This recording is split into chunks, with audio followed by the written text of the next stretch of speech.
중고등부 예배에 오신 여러분 환영하고 축복합니다.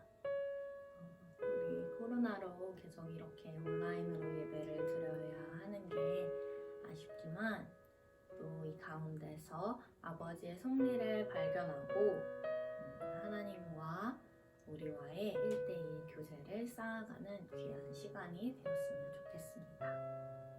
우리 사도신경 하심으로 예배를 시작합시다. 전능하사 천지를 만드신 하나님 아버지를 내가 믿사오며 그 외아들 우리 주 예수 그리스도를 믿사오니 이는 성령으로 잉태하사 동정녀 마리아에게서 나시고 본디오 빌라도에게 고난을 받으사 십자가에 못 박혀 죽으시고 장사한 지 사흘 만에 죽은 자 가운데서 다시 살아나시며 하늘에 오르사 전능하신 하나님 우편에 앉아 계시다가 저리로서 산자와 죽은 자를 심판하러 오시리라. 성령을 믿사오며 거룩한 공회와 성도가 서로 교통하는 것과 죄를 사하여 주시는 것과 몸이 다시 사는 것과 영원히 사는 것을 믿사옵나이다. 아멘. 우리 같이 찬양하면서 나아가기를 소망합니다.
그렇습니다.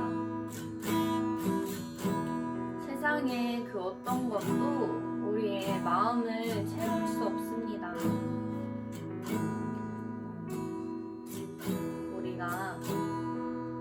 우리가 쌓아놓으려고 했던, 또 우리가 가지려 했던 그 많은 것들을 다시 한번 생각하게 됩니다. 하나님,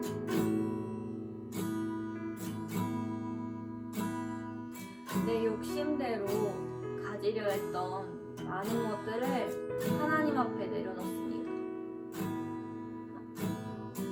좋은 대학에 가려고 했던 마음들, 혹은 하나님, 많은 친구들을 가지려 했던 마음들, 하나님 그 많은 것들로, 혹은 내가 갖고 싶은 어떤 물건들로 내 마음을 채우려 했었다면, 하나님, 내가 그런 모습들 내려놓고 하나님 앞에, 하나님 날 채워주시옵소서, 하나님 날 만져주세요,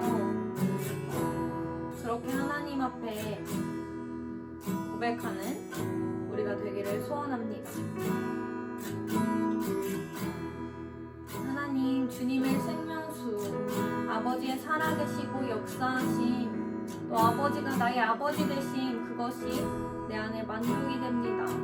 아버지, 그것으로 내가 채워지기를 소망합니다. 우리 그렇게 기도했으면 좋겠습니다.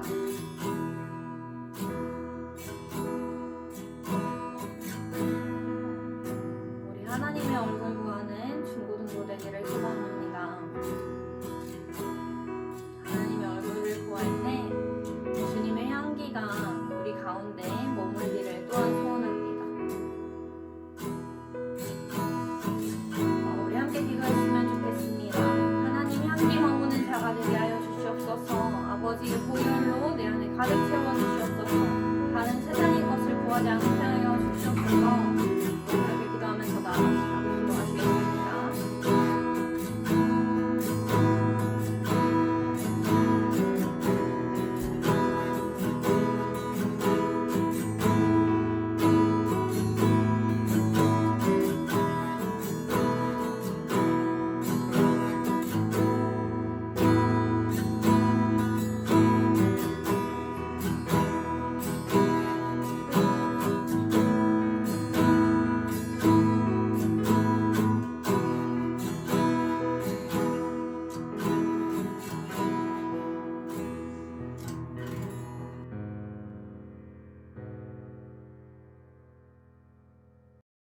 하나님 아버지, 감사드립니다. 주일날 온라인으로 아마 주님께 예배하고 경배하도록 허락해 주시면 너무나 감사드립니다. 한 주간 살아가며 마주치는 어려움 속에 주님의 말씀을 잊고 살아간 적이 너무나 많습니다. 생활 속에서 어려움을 마주치면 주님의 힘을 간구해 이겨내려 하기보다 세상의 가치관과 힘, 그리고 저희들의 생각과 힘으로 해결을 했던 모습들이 너무나 많습니다. 주님, 회개하오니 용서하여 주옵소서. 현재 코로나19로 인해서 생활 속 많은 것들이 변화하는 가운데 각자의 자리에서 힘듦을 겪고 있습니다. 주님, 이런 힘든 상황 속에 전지전능하신 주님의 힘을 더욱 간구해 세상의 힘이 아니라 주님의 힘으로 이겨나갈 수 있게 해주시옵소서. 오늘 전사님의 말씀을 듣고 또 한 주간 살아가는 데 있어서 주님의 말씀이 원동력이 되며 주님과 또 주님의 말씀과 동행하게 하시옵소서. 오늘 하루도 주님께서 저희들을 지켜주실 줄로 믿사하며 예수님으로 감사드리며 기도드렸습니다. 아멘.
네, 오늘 말씀의 주제는 예배가 나를 살게 하네 라는 주제입니다.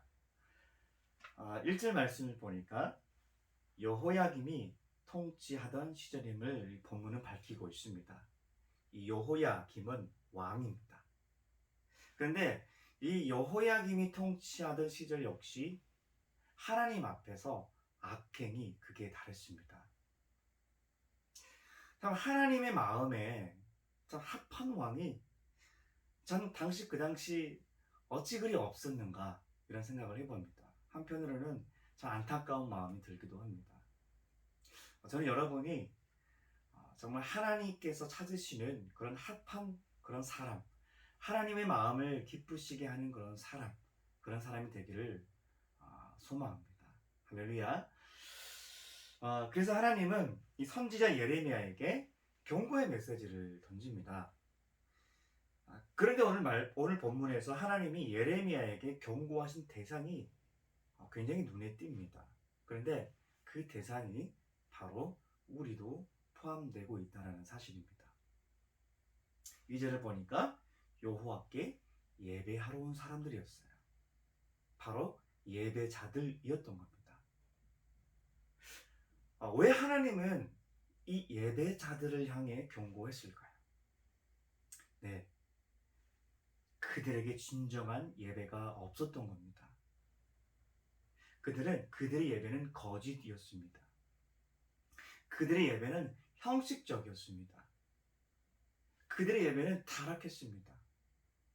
그들의 예배는 생명도 없었고 어떤 열망도 없었고 갈망함도 없었습니다.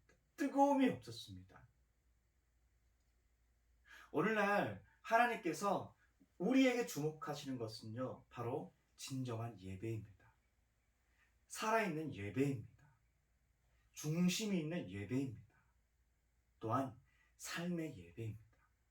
하나님은 그 예배자를 지금도 주목하고 찾고 계십니다. 그런데 하나님이 제시하는 진정한 예배 중 아주 중요한 요소가 하나 있습니다. 하나님께서 거짓 예배자들에게 촉구한 메시지를 통해서 우리는 알 수 있는데 바로 순종입니다. 4절을 보면 너희가 나를 순종하지 아니하며, 여러분 당시 이들이 드리는 예배는요, 우상 숭배와 타락에 젖은 예배였어요. 이들은 때가 되면 성전에 나와서 예배를 드리긴 했지만 죄악도 회개하지도 않고 그저 형식적인 예배만 드리고 돌아갔습니다. 마치 출석 체크 마냥 성전에서 나와서 제사를 드린 것이 그들의 예배를 다 드렸다라고 착각했던 겁니다. 무엇보다 이들은 삶 속에서 하나님의 말씀을 다 불순종하면서도 전혀 거리낌 없이 성전에 나와서 하나님을 예배했던 것입니다. 오늘날 우리가 교회에서 우리가 함께 모여서 찬양하고 또한 함께 하나님의 말씀을 듣는 어떤 그런 것들, 이게 잘 듣는다고 해서 예배가 완성되었다라고는 할 수 없습니다. 하나님이 제시하는 그 예배의 완성된 기준은 삶에서 하나님의 뜻을 따라 살아가는 것입니다.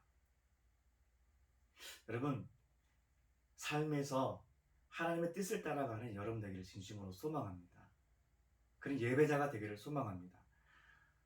그런데 사실 우리 힘으로 여전히 하나님의 뜻을 따라가기가 참 쉽지 않습니다. 어떻게 해야 할까요? 고전으로 잘 알려져 있는 이 로렌스 형제의 하나님의 인재 연습이라는 책이 있습니다. 제가 최근에 이 책을 읽었는데 그는 이런 고백을 했다고 합니다. 이 로렌스는 선행을 하려는 뜻이 생길 때마다 그는 언제나 먼저 하나님께 의뢰했다라고 합니다. 그러니까 부탁했다는 것이죠. 주님께서 도우시지 않는다면 정말이 저는 아무것도 할 수 없습니다. 라고 제가 하나님의 뜻을 따를 수 있도록 주님께서 힘을 주시옵소서라고 언제나 도움을 구했다라는 것입니다. 그러면 놀랍게도 주님께서는 즉시 이 로렌스에게 충분한 힘을 부어주셨다라는 겁니다. 그는 자신이 기도할 때 지금까지의 경험을 보자면 하나님은 한 번도 그를 실망시킨 적이 없었다라는 겁니다. 그래서 중요한 것은 순종할 마음이 있는가라는 것이죠.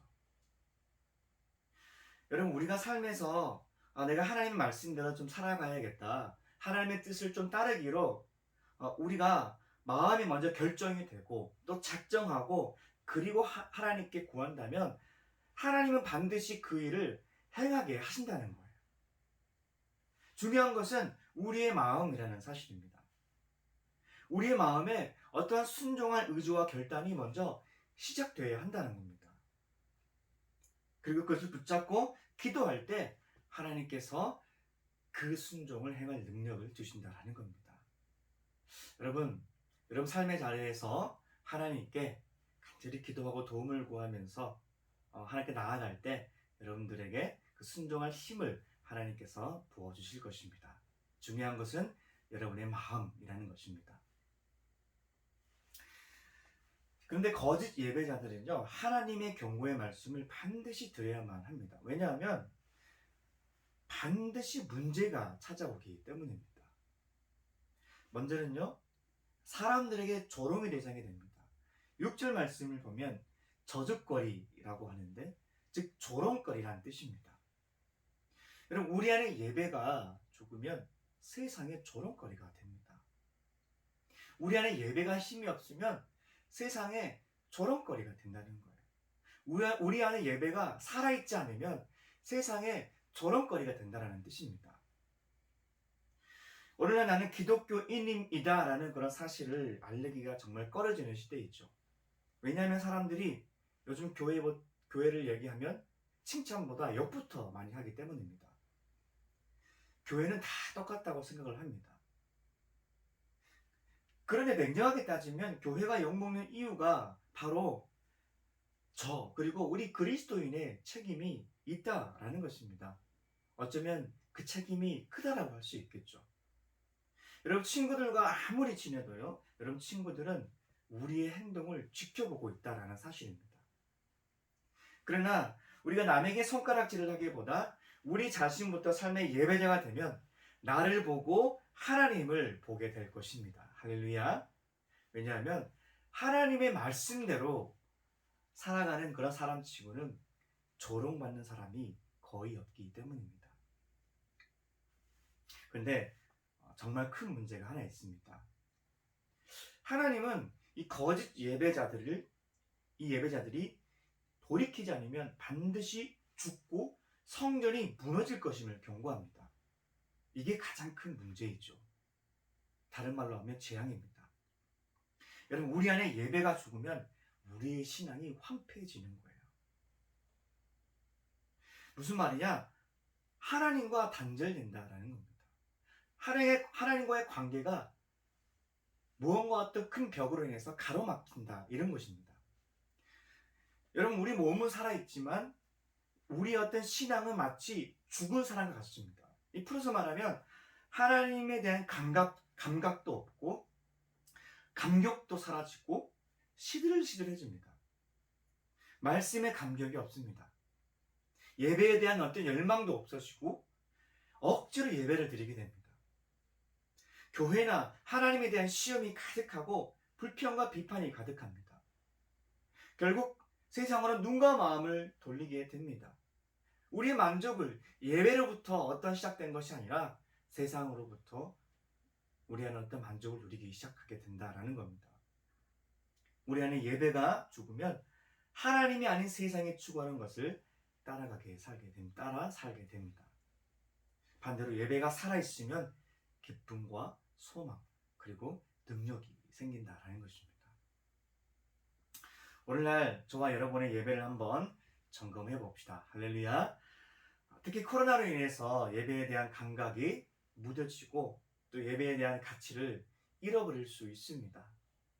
이럴 때일수록 우리가 더욱더 기도하고 예배 자리에, 개인의 삶의 자리에서 충성해야 합니다. 승리해야 합니다. 여러분, 우리가 진정한 예배자가 되어야 합니다. 아멘.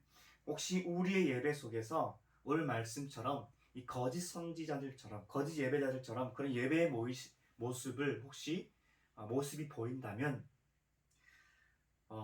3절 말씀처럼 각각 그 악한 길에서 돌아오는 오리라 라고 말씀하셨습니다. 즉 회개하고 돌이키고 우리가 다시 한번 진정한 예배자의 자리로 돌아가기를 소망합니다. 그러나 우리 힘으로 돌아서는 것도 예배의 자리로 나아가기가 어렵습니다. 바로 하나님께 능력을 구하는 것입니다. 하나님, 내 안에 예배를 회복시켜 주십시오. 하나님, 살아있는 예배를 일으켜 주십시오. 하나님, 내가 삶에서 하나님을 예배하는 예배자가 되게 해주십시오. 그리고 하나님 그분만을 간절히 찾을 때 우리 안에 예배가 살아납니다. 하나님의 마음을 구하고 하나님의 얼굴을 구하고 하나님만 구하는 예배입니다. 여러분 9월 청소년 여러분 큐티 세나의 뒤에 부록을 보면 작사가의 송 스토리 코너가 있습니다. 그 예배로 살게 한 해를 작곡하신 이 김도윤 씨가 나는 스토리입니다. 이 곡은요 복음이 없고 예배가 없는 선교지를 생각하면서 쓴 곡이라고 합니다. 수년간 베트남으로 아울리치를 다니면서 복음을 전했는데 쉽지 않았습니다. 때론 숨어서 복음을 전하고 이 공안에게 잡혀 추방당하는 선교사님들도 많았습니다. 그런데 어려움 속에서도 예배가 있는 곳에 주님이 일하심을 경험합니다. 그래서 그분이 가장 크게 경험했던 것은 예배할 때 아무도 보지 않고 듣지 않는 것이 아니라 하나님은 다 보고 듣고 계신다라는 겁니다. 그래서 그분은 자신 있게 나눕니다. 이 땅에서 우리가 할 일은 그저 생명을 다해서 예배하는 것이다. 그 이유는 하나님의 미래를 통해 새 생명이 탄생하듯이 우리의 예배를 통해 언젠가 하나님께서 이 땅에 생명을 불어넣고 살리실 것이기 때문입니다. 그러면서 이런 말을 남겼어요. 우리는 우리의 힘과 능력으로 예배하는 것이 아닙니다. 예수의 심장을 가지고 예배하는 것입니다. 그때 비로소 우리의 삶이 예배가 되고 예배가 삶이 될 것입니다. 라고 말합니다. 그렇습니다, 여러분.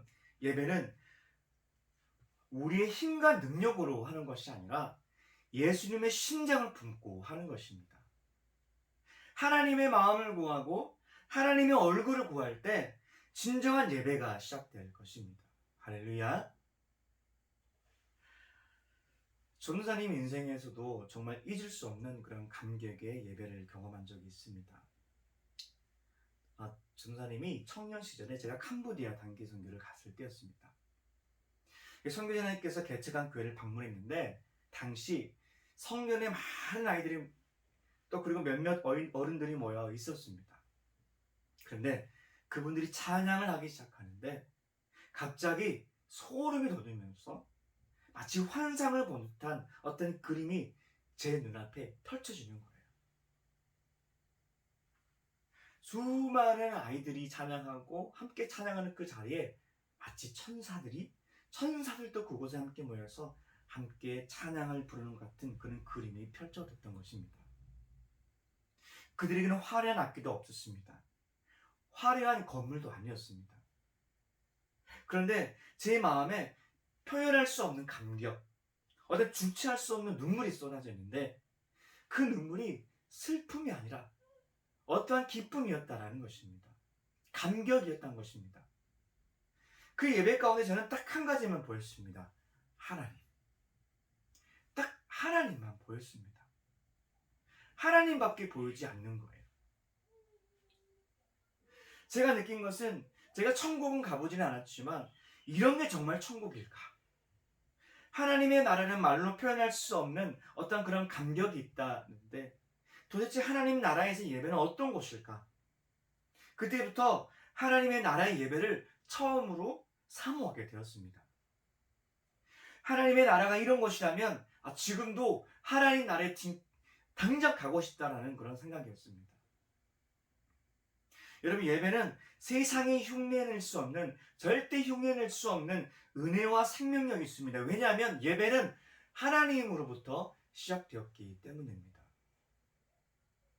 하나님은 우리에게 이 땅 가운데 예배라는 선물을 주셨습니다. 여러분, 예배를 사랑합시다. 아멘. 전사님이 그때 경험한 예배를 지금도 붙잡고 있습니다. 그 예배를 지금도 사모하고 있습니다. 그 예배를 계속 꿈꾸고 있습니다. 제가 후에 곰곰이 생각을 해보았습니다. 그들과 우리의 예배는 어떤 차이가 있을까? 제 개인적으로 답을 찾은 것은요, 그들은 일제히 모두 하나님 한 분만을 구하는 것이었습니다. 때문에 그들의 눈에도 하나님만 보이는 것이죠. 모두가 하나님만을 사랑한다는 그런 고백을 올려드렸습니다. 이처럼 우리가 하나님 그분을 구할 때 예배가 살아납니다. 우리가 하나님 그분만을 구할 때 우리 눈에도 하나님만 보이는 것입니다. 상황을 초월하고 기뻐할 수 없는 그런 상황에서도 우리는 기뻐할 수 있습니다. 이게 바로 예배의 능력입니다. 예배가 결국 우리를 살게 합니다. 할렐루야. 오늘 말씀의 주제가 바로 이것입니다. 예배가 나를 살게 하는 것입니다. 말씀을 정리하겠습니다.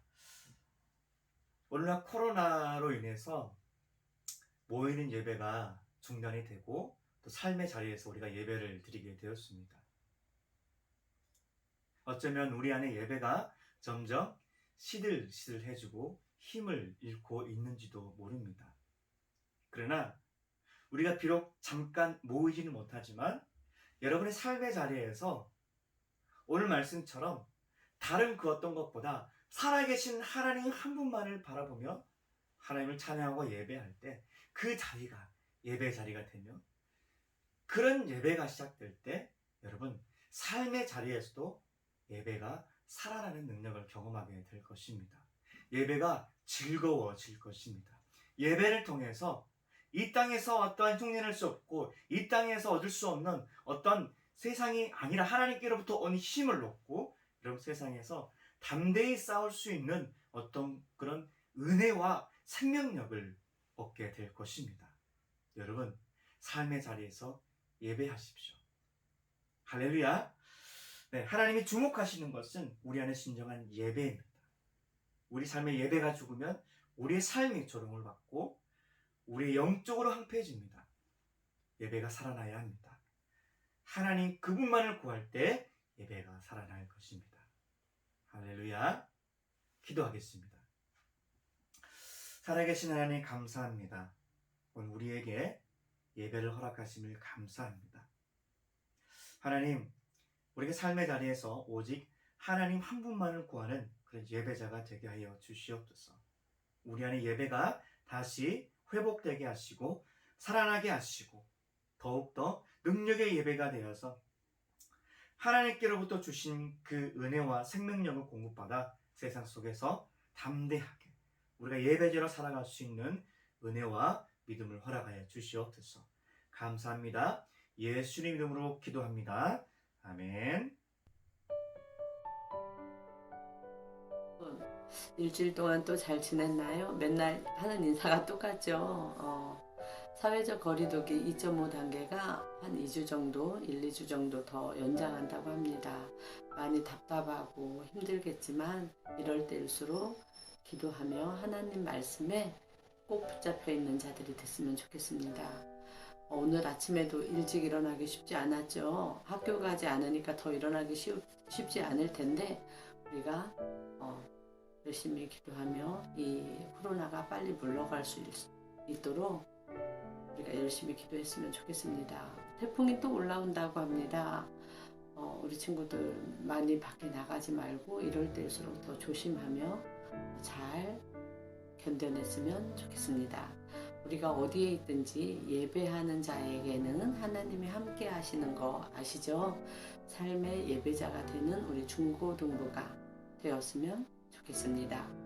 오늘 9월 6일 중고등부 예배는 주기도문으로 마치겠습니다. 다음 주에 만나요. 하늘에 계신 우리 아버지여, 이름이 거룩히 여김을 받으시오며 나라가 임하시오며 뜻이 하늘에서 이루어진 것 같이 땅에서도 이루어지이다.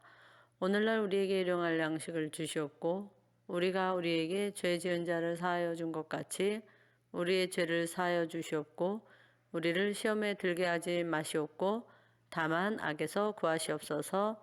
나라와 권세와 영광이 아버지께 영원히 싸움나이다. 아멘. 높이 계신 주님께 우리 여기 모인 이유 우리 만고와 주님을 높이는 것 높이 계신 주님께 우리 여기 모인 이유 우리 만고와 주님을 높이는 것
우리 주 안에서